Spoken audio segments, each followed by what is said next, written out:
Hello students, मेरा नाम है अरविंद शर्मा और गुडोज सेंटर में आपका स्वागत है। आज की जो वीडियो होने वाली है वो कॉम्प्लेक्स नंबर की क्वेश्चन नंबर 27 और 28 का केस चलने वाला है। और आज के सवाल बहुत अच्छा होने वाला है। होपफुली आप उन बच्चों को शेयर जरूर करें जो कॉम्प्लेक्स नंबर की तैयारी कर रहे हैं, कॉम्प्लेक्स नंबर से रिलेटेड या IIT JEE एडवांस के या मेंस के क्वेश्चन कर रहे होंगे। ठीक, इससे पहले हमने सेट्स के केसेस करा दिए हैं और सेट के अलावा हमने डोमेन एंड रेंज का बहुत अच्छा केस करवाया है। ट्रिग्नोमेट्री बहुत अच्छे से कराई है। लगभग मुझे अंदाजा नहीं है, एग्जैक्ट 250 से ऊपर सवाल हमने उसमें कराए होंगे। ठीक, तो केस को ध्यान से पढ़ेंगे एंड कोशिश करते हैं सोल्व करने की। लेट a is 2/√3 e की power -i π/6, b equals to 2/√3 e की power iota π/2, c equals to 2/√3 e की पावर -5/6 5 π/6। ये 3 पॉइंट दिए हैं और ये बताया जा रहा है कि ट्रायंगल बना रहे हैं किसी क्वेश्चन प्लेन में। बताना है ट्रायंगल ABC जो होगा वो क्या है, आइसोसेलेस है, स्केलन है, इक्विलैटरल ट्रायंगल है या फिर राइट एंगल ट्रायंगल है। ये तीनों जो केस दिए हुए हैं एक्चुअल में ये तीनों कॉम्प्लेक्स नंबर दिए हुए हैं। इन कॉम्प्लेक्स नंबर को चेक करके ये बताना पड़ेगा, उसकी साइड में रिलेशन निकालना पड़ेगा, साइड निकालनी पड़ेगी। चलिए पहला केस देख लेते हैं। ये एक्चुअल में 2/√3 e की पावर -iota π/6 ये यूलर फॉर्म है। कौन सी यूलर फॉर्म? r e की पावर iota थीटा। इसे ढंग से लिखा जाए तो r आपका ये है 2/√3 ब्रैकेट में cos माइनस का π/6 प्लस iota sin π/6 वो भी माइनस का। ठीक, cos minus theta cos theta ही होता है। वो एक केस आपके सामने बन करके आ रहा है। ये वाला केस बना 2/√3। अगर π/6 आपको ध्यान में ना हो मैं बता देता हूं। π/6 कोस 30 को कहते हैं, यानी कि 30 डिग्री के एंगल को कहेंगे कोस 30 प्लस आयोटा साइन माइनस का 30। 2/√3 कोस -30 कोस माइनस थीटा कोस थीटा होता है और कोस 30 की वैल्यू होती है √3/2 प्लस आयोटा साइन माइनस का 30 है, माइनस साइन आपका बाहर आएगा, माइनस का 1/2। 2 कॉमन ले सकते हैं आप। 2/√3 √3 माइनस आयोटा अपॉन 2। 2 से 2 कट गया आपका। और एक केस आपके सामने बना √3 माइनस i अपॉन, नीचे √3 है तो इसे √3 लिखेंगे अपॉन √3। ठीक, ये आपका पहला केस जनरेट होकर के आ गया है जो कि a की वैल्यू आई है कॉम्प्लेक्स नंबर की। दूसरे वाले को भी निकाल देते हैं, b को जब आप सोल्व करेंगे a cos π/2 plus iota sine π/2। cos π/2 plus iota sine π/2 हमने इसको r ए जो बी जो दे रखा है r e की पावर आयोटा थीटा, इसको हम मॉडुलस एम्पलीट्यूड फॉर्म में बदलने की कोशिश कर रहे हैं। cos 90 डिग्री की वैल्यू जो होती है वो होती है 0, sin 90 की वैल्यू होती है 1। तो ये वाला केस जो बन रहा है ये वाली टर्म तो आपकी 0 हो जाएगी। उस केस में ये वाला जो केस बना आपका 2/√3 i, ये आपका b की वैल्यू आ गई है। ठीक, तो हमारे पास 2 केस जनरेट होकर के यहां से आ गए। a और b की वैल्यू यहां से निकल करके आ गई। तो फिलहाल मैं a यहां लिख देता हूं √3 माइनस आयोटा /√3। दूसरा केस b वाला 2i/√3, ये एक केस जनरेट होकर के आ गया। c और निकाल लेते हैं, फिर हमारा केस शायद हमें दिखाई देना शुरू कर देगा। ठीक, c की वैल्यू है 2/√3 कोस माइनस का 5 π/6 प्लस आयोटा साइन माइनस का 5 π/6। अब माइनस का 5 π/6 की एक्चुअल में आपको पोजीशन चेक कर लेनी चाहिए कि कहां पर है वह। रियल में तो 5/6 ही है, 30 डिग्री है। 5 π/6 कितना होता है? 5 × 30 5 × 15 माइनस का 150 डिग्री का एंगल। माइनस का 150 डिग्री का एंगल कौन से क्वाड्रेंट में आएगा? यहां से चेक कर लो जरा। ये माइनस का 180 आ गया इधर से, ये 0 डिग्री, ये 180 डिग्री, ये माइनस का 180 डिग्री आ रहा है, माइनस का 150 यहां पर आ रहा है। कौन से क्वाड्रेंट में? तीसरे क्वाड्रेंट में माइनस का 150 डिग्री एंगल आ रहा है। तो एंगल को निकालने का भी तरीका है, ठीक। अब तीसरे क्वाड्रेंट में साइन थीटा और कोस थीटा दोनों ही कैसे होते हैं, माइनस में होते हैं। इसका मतलब इन दोनों की जो वैल्यू आएगी वो दोनों ही नेगेटिव में आएगी। तो वैल्यू रख देते हैं 30 डिग्री के आधार पर। रूट कोस 30 की वैल्यू √3/2 माइनस आयोटा साइन 30 की वैल्यू 1/2, लेकिन दोनों की दोनों वैल्यूज माइनस में, तो कोई कंफ्यूजन शायद यहां पर आपको नहीं होनी चाहिए। माइनस का √3 माइनस का आयोटा अपॉन 2 से 2 कट गया, आपका केस आया √3 माइनस आयोटा अपॉन √3। तो हमारे पास तीसरा केस भी आ गया, माइनस का √3 माइनस का आयोटा अपॉन √3। ये 3 केस जनरेट होकर गया है। जब आपको ये कंफ्यूजन हो कि एंगल कौन से क्वाड्रेंट में लेना है, उस केस में आप उसके डायग्राम को बनाओ और एंगल की पोजीशन चेक करो कि फर्स्ट क्वाड्रेंट में है, सेकंड में है, थर्ड में है, फोर्थ में है, ठीक। ये वाले केस में साइन और कोसेक दोनों ही नेगेटिव पाए जाते हैं। चलिए आगे बढ़ते हैं। हमारे पास सी की वैल्यू भी आ गई है। इस केस को सोल्व होने के लिए और क्या आवश्यकता है, ए बी सी तीनों पॉइंट आ गए।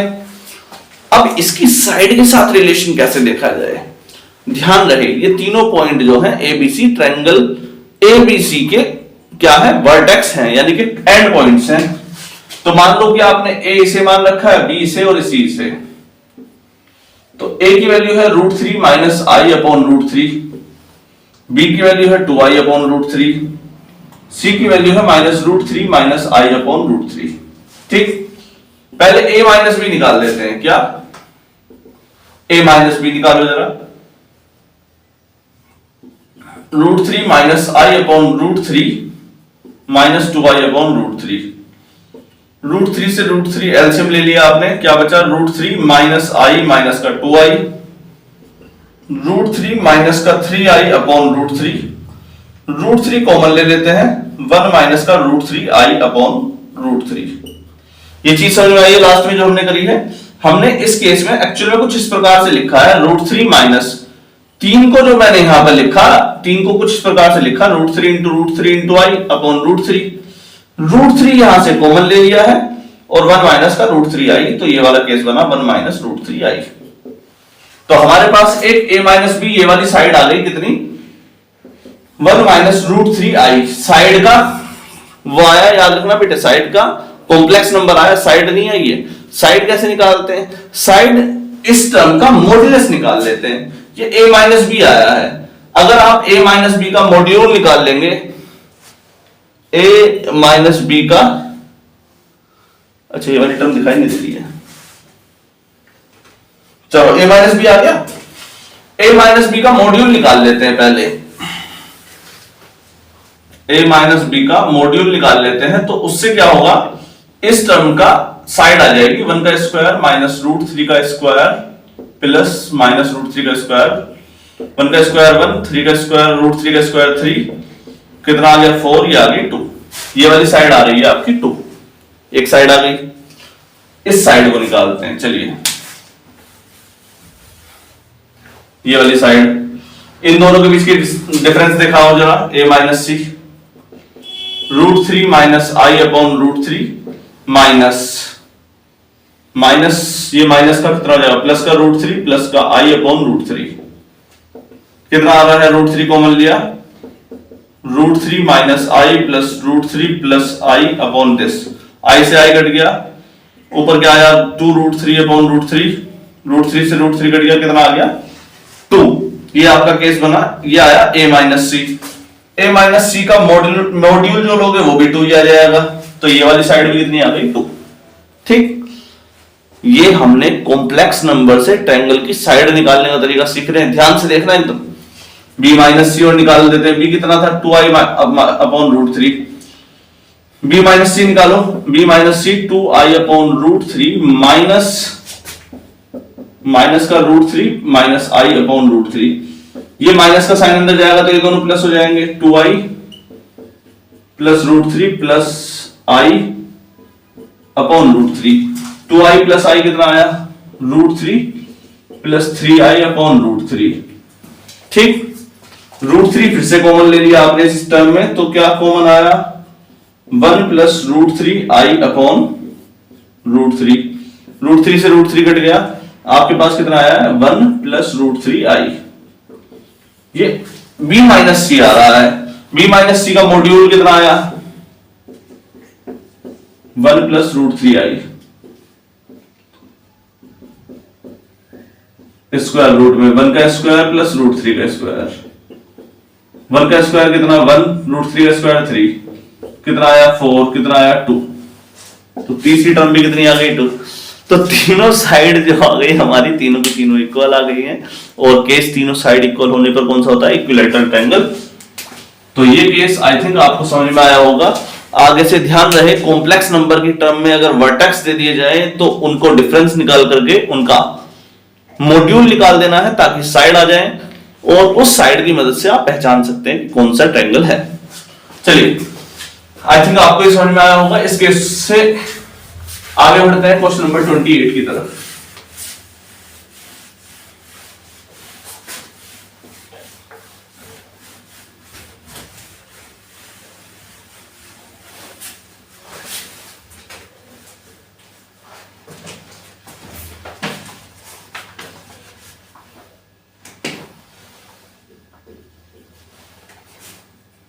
If mod z equals to 2, then locus of -1 plus 5z is a circle whose center is ठीक। इसका लोकस बताना है, मोड जेड की वैल्यू दी है 2, इसका लोकस बताना है, वो सेंटर इज, सेंटर बताना है एक्चुअली। सो सेंटर कितना है, एक सर्कल है -1, 0, 1, 0, 0, -1, 0, 0, ये 4 केसेस बताए हैं। ध्यान से देखो कि मोड जेड की वैल्यू है 2, locus of this is a circle, तो आपको इसका सेंटर बताना है। कोई कंफ्यूजन तो नहीं है। एक्चुअली मॉड्यूलस किसी भी फॉर्म का x और y का एक सर्कल को बताता है। इसका पता कैसे चलता है देखते हैं। मोड z इक्वल्स टू 2 दे रखा है बेटे, आपने z को मान लो x प्लस आयोटा y, और मोड z जो आएगा वो आएगा √x² plus y² equals to 2। अगर इसको स्क्वायरिंग करके दिखाएं, x² plus y² equals to 2 का स्क्वायर यानी कि 4 दिखा रखा है। ये वाली जो कंडीशन आती है ये एक सर्कल को दिखाती है। सर्कल को किस फॉर्म में दिखाती है अभी मैं दिखाता हूं आपको। x - 0 का स्क्वायर, x - a का स्क्वायर प्लस y - b का square equals to r²। r जो होती है यहां पर रेडियस को दिखाता है, a और b आपके सेंटर को दिखाते हैं, लेकिन a और b तो यहां दे ही नहीं रखे हैं। a कितना है यहां पर 0, b कितना है यहां पर 0, इसका मतलब इसका सर्कल का सेंटर कितना हो गया 0,0 और रेडियस हो गई 2। लेकिन हमको इसके बारे में कुछ नहीं निकालना है, हमको निकालना है इसके बारे में, तो इसके बारे में ही निकालेंगे। चर्चा केवल उसी के बारे में होगी, इसके बारे में कोई चर्चा नहीं होगी। चलिए, -1 प्लस 5z को लिखो x plus iota y, -1 plus 5x plus 5y iota. ठीक, इसे और ध्यान से देखते हैं। 5x माइनस का 1 प्लस 5y आयोटा। ठीक, आपने मान लो इसे अल्फा प्लस आयोटा बीटा माना, आयोटा बीटा। अल्फा की वैल्यू कितनी आ रही है ये 5x माइनस 1, यहां से x की वैल्यू निकाल लो, अल्फा प्लस 1/5 ये आ गया x आपका। बीटा की वैल्यू भी इसकी फॉर्म में निकाल लो, 5y इक्वल्स टू बीटा, तो y कितना आ गया बीटा/5। ठीक, x और y की वैल्यू आ गई आपको, लेकिन √x² प्लस y² कितना दे रखा है 2 का स्क्वायर यानी कि 4 दे रखा है, तो x की वैल्यू यहां रख देते हैं, अल्फा प्लस 1/5 का स्क्वायर प्लस बीटा/5 का स्क्वायर y की जगह पर इक्वल्स टू 4। 5 का स्क्वायर कॉमन आ रहा है, अल्फा प्लस 1 का स्क्वायर प्लस बीटा का स्क्वायर इक्वल्स टू 5 का स्क्वायर खोलेंगे तो कितना आया 25, 25 25 चौका 100, 25 चौका 100। कोई कंफ्यूजन तो नहीं बेटे, 5 का स्क्वायर खोला है यहां पर, तो इसे ध्यान से देखा जाए तो 10 का स्क्वायर लिखा जा सकता है। इसे दोबारा से लिखते हैं, अल्फा प्लस 1 का स्क्वायर प्लस बीटा का स्क्वायर इज इक्वल्स टू 10 का स्क्वायर। इसे कंपेयर करते हैं सर्कल की नॉर्मल इक्वेशन से, x माइनस a का whole square plus y minus b का square equals to r square. ये एक ऐसा सर्कल है जिसके ए की वैल्यू कितनी दे रखी है 1, नहीं, ध्यान से देखो, यहां माइनस ए है, यहां +1 है, तो ए की वैल्यू कितनी हो गई -1, बी की वैल्यू कितनी हो गई 0, आर कितना हो गया 10, रेडियस 10। ये वाली तो लाइन दिखाई नहीं दे रही, हो कंपेयर करना पड़ेगा वापस से।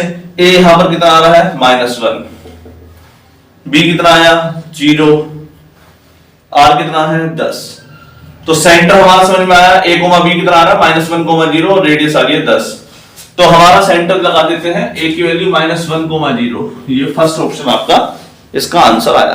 क्लियर है बेटे? तो हमें एक केस दे रखा है, उससे कंपेयर करवा के दूसरे को निकलवाया है, बस इतना ही करना है। ठीक, आई होप कि आपको ये वाली वीडियो अच्छी लगी हो, अच्छी लगी तो शेयर करिए।